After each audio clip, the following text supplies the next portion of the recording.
안녕하세요. 공포학과 M교수입니다. 귀신이 나오는 곳은 흉가, 귀신이 들린 사람을 빙이라고 말합니다.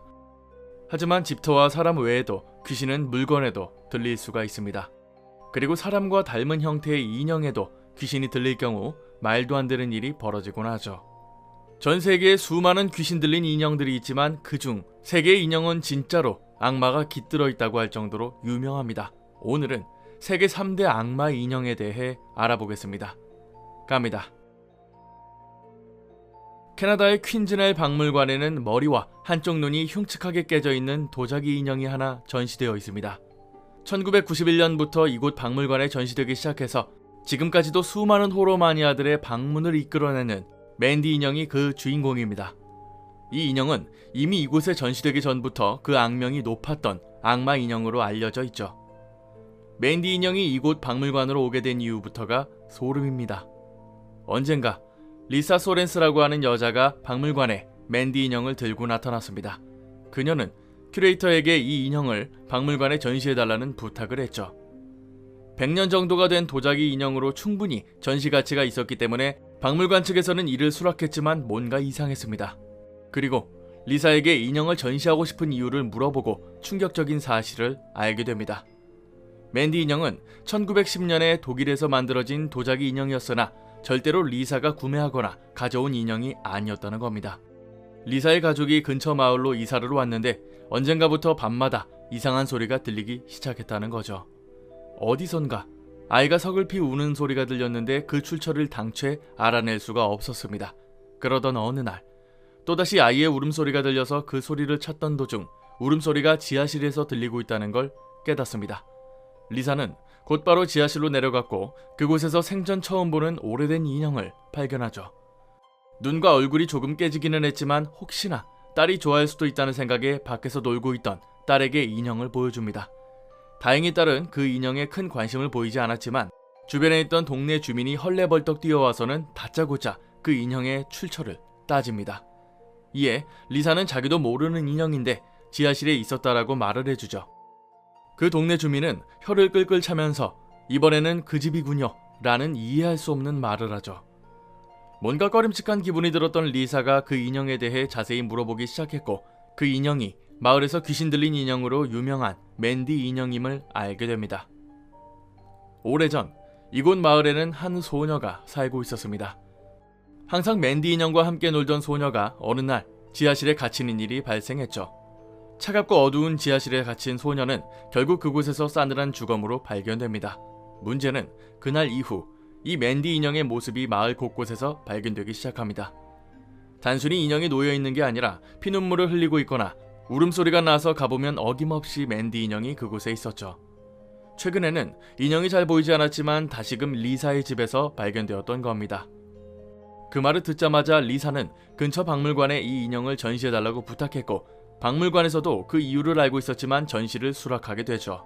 하지만 맨디 인형이 박물관으로 옮겨지고도 여전히 기이한 현상들이 발생합니다.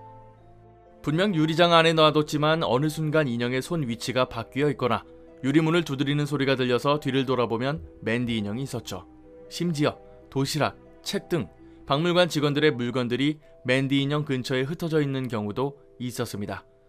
언젠가는 유리장을 굳게 닫아놨지만 맨디 인형의 무릎에 양 인형이 놓여있기도 했습니다. 도저히 안되겠다 싶은 직원들이 심령술사를 불러오기에 이르는데요. 심령술사는 맨디 인형을 보자마자 인형에 소녀의 영혼이 깃들어 있다고 말합니다. 다행히 악한 영혼은 아니지만 사람들의 관심을 끌기 위해 영혼이 장난을 친다는 거였죠. 그간 인형을 둘러싼 도저히 믿을 수 없는 일들이 발생했기 때문에 박물관 직원들이 심령술사의 말을 듣기로 결정합니다. 이따금씩 아이 울음소리가 들리거나 이상한 일들이 발생하면 맨디 인형을 데리고 산책을 가거나 사무실에 같이 앉혀놓았습니다. 참 신기하게도 그렇게 하면 더 이상 이상한 소리나 일들이 발생하지 않았죠. 가끔은 맨디 인형에 대고 말썽 부리지 말라는 대화도 주고받았다고 하는데요. 그렇게만 관리해주면 박물관에서 이상한 일들이 일어나지는 않았습니다. 맨디 인형은 지금도 이곳 박물관에 전시되어 있고 오컬트, 심령 마니아들이 찾는 귀신 들린 인형으로 자리매김하고 있습니다. 실제로 말을 하거나 대답을 하기도 했다는 악마의 인형이 있습니다. 훗날 사탄의 인형에 나오는 척키의 모티브가 된 로버트 인형이 그 주인공입니다. 화가이자 작가로 활동했던 로버트 유진 오토가 5살이 되었던 해 유모로부터 인형을 선물 받습니다. 인형이 워낙 로버트의 어린 시절과 비슷하게 생겨서 로버트라는 이름을 붙여주는데요. 유진은 로버트 인형을 좋아했고 성인이 되어서도 이 인형에 광적인 집착을 보이게 됩니다. 사실 로버트 인형을 선물했던 유모는 부두술에 능한 사람이었고 집주인들이 자신을 무시한다는 이유로 인형에 저주를 걸어서 유진에게 선물을 했던 겁니다. 실제로 유진이 성장하면서 로버트 인형의 기괴한 행동들이 목격되기도 했습니다. 이따금씩 가족들이 밥을 먹고 있으면 방 안에서 아이의 말소리가 들렸죠. 집에 있는 아이라고는 지금 식탁에서 밥을 먹고 있는 유진밖에 없었는데도 말입니다. 또 밖에서 집을 보고 있으면 창문과 창문 사이로 로버트 인형이 움직이는 게 보이기도 했고 가족들 중에서는 인형이 뛰어다니는 걸 본 사람도 있었습니다. 심지어 인형의 눈이 깜빡이거나 표정을 바꾸는 일도 비일비재했죠. 나중에는 자고 있는 유진에게 인형이 가구를 넘어뜨리는 섬뜩한 일도 발생했습니다. 하지만 여전히 인형에 광적인 집착을 보이던 유진은 자신의 생을 마감하는 순간까지도 로버트 인형을 곁에 두었습니다. 유진이 죽고 나서 이사를 가면서 인형을 이 집에 그대로 두고 떠났지만 이곳에 이사온 다른 가족들에게는 또 다른 불행이 시작되었습니다. 가족 중에 10살짜리 여자아이가 있었는데 어느 날부터인가 밤마다 딸이 우는 소리를 듣습니다. 대체 왜 그러냐고 물어보면 한사코 로버트 인형을 가리켰죠. 이 가족도 마찬가지로 로버트 인형이 움직이는 모습을 목격하고 심지어 사람들이 보는 앞에서 자기가 안 했다는 말도 하기도 했답니다. 도저히 안 되겠다 싶어서 이 인형도 플로리다 키웨스트에 있는 박물관에 맡기게 되죠.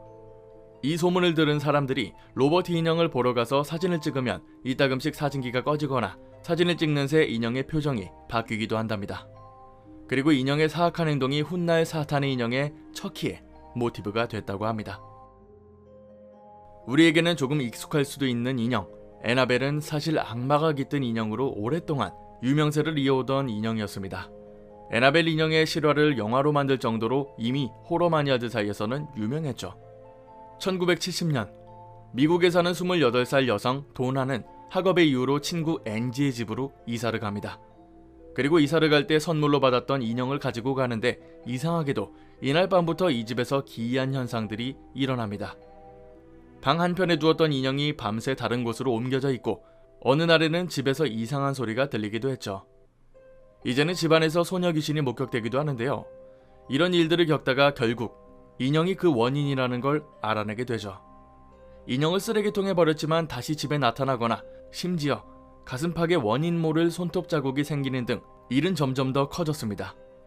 인형 때문에 끔찍한 나날을 보내고 있던 도나와 앤지는 미국의 유명 퇴마사이자 심령학자인 워렌 부부를 찾아가게 됩니다. 그리고 워렌 부부는 그 인형을 보자마자 소스라치게 놀랐다고 하죠. 신기가 있었던 로레인 워렌은 인형에 깃든 영혼을 알아차렸고 그 영혼은 몇 년 전 끔찍하게 살해당한 애나벨 하긴스라고 말합니다. 강도에게 살해당한 애나벨의 원혼이 인형에 깃들게 되었고 사람을 해치는 악령이었기 때문에 반드시 봉인을 해야만 했습니다.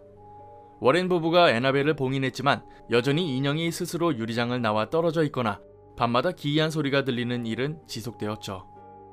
애나벨 인형은 아직도 워렌 부부가 운영하는 오컬트 박물관에 전시되어 있으며 로레인 워렌이 살아생전에도 애나벨 인형은 절대 쳐다보지 않았다고 하죠. 심지어 이곳 오컬트 박물관에 방문했던 커플이 유리장 문을 열었다가 집으로 돌아가는 길에 교통사고로 사망하는 사건도 실제 발생했습니다. 애나벨은 그 어떤 인형보다 사악한 악령이 깃든 인형이라고 하며 그 유명세가 지금까지도 이어지고 있을 만큼 무서운 존재입니다. 오늘은 이렇게 저주받은 3대 인형을 살펴봤습니다. 세 인형 모두 박물관에 전시되어 있다는 게 조금 신기하기는 한데요. 그만큼 지금 당장이라도 볼 수 있다는 뜻이겠죠. 저도 어렸을 때는 방에 인형들이 있기는 했습니다. 좋아하지는 않았지만 인테리어 때문에 부모님이 인형을 놓고는 하셨는데요. 꼭 혼자 잘 때 새벽에 눈을 뜨면 인형들의 눈길이 가더라고요. 뭔가 움직이는 것 같은 느낌도 들고 괜히 나를 쳐다보는 느낌도 들고요. 이 때문에 인형을 다 치워버렸고 지금도 집에는 인형이 단 하나도 없습니다. 그런 와중에 귀신이 인형에 깃들 수 있다는 걸 보니까 더욱더 싫어지네요. 살아생전 물건에 애정이 있던 사람이 죽어서 그 물건에 깃들 수 있다고 합니다. 그래서 주워온 물건이나 공짜 물건은 더욱이 조심하라고 하는데요. 혹시나 공짜로 인형 주워 올 일 생기시면 그냥 가져다 버리세요. 세상에 공짜는 없습니다. 오늘 강의는 여기까지입니다. 재밌게 봐주셨다면 우리 공포학과에 입학 부탁드립니다. 공포학과 M교수였습니다.